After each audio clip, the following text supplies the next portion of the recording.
এগুলা হইল পূর্ববর্তী এবং গুরুত্ব দিয়া যে ৫ ওয়াক্ত নামাজ আদায় করবে আল্লাহ রাব্বুল আলামিন তাকে ৫ প্রকারে সম্মানিত করবেন।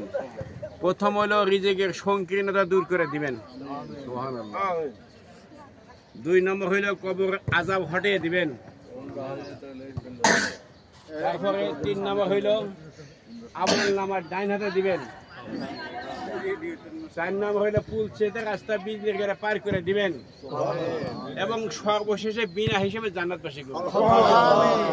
এই সার্টিফিকেট গুলা পাওয়া কি দরকার আছে কি আছে না? এই পরিণামের আগেই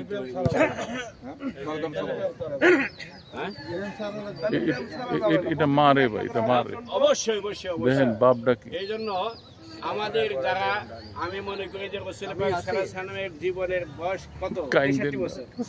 63 বছর পরে যে জীবনটা পাইছি সেটা হলো আমার গ্রেস লাইফ, বোনাস লাইফ।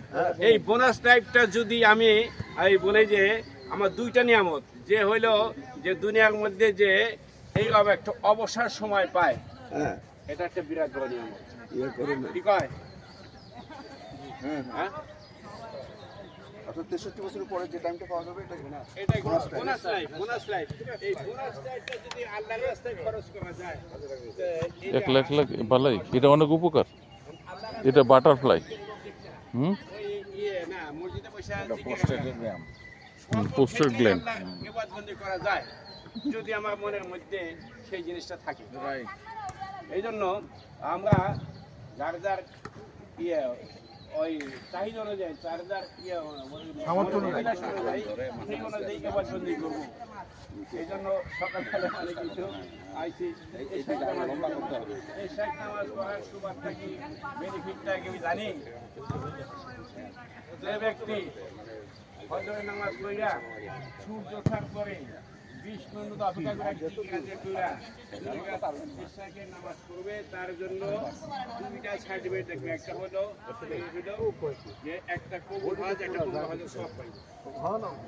কবুল হজ আমরা ওখানে হজ করে যায় যে কবুল হজে মানে পাবো, যে তার কোনো মানে আছে?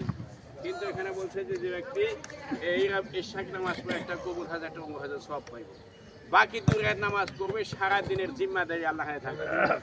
এই যোগ্যতা অর্জন করার দরকার আছে কি আছে না? হ্যাঁ, অনেকেই তো ব্যায়াম করি, ব্যায়াম করবো, অসুবিধা নেই। এটার মধ্যে আমরা সকাল 9টার মধ্যে এই জন্য আল্লাহ পাক আমাদেরকে সেই যোগ্যতা, সেই মন মানসিকতা দান করুন। আমিন, আল্লাহুম্মা আমিন।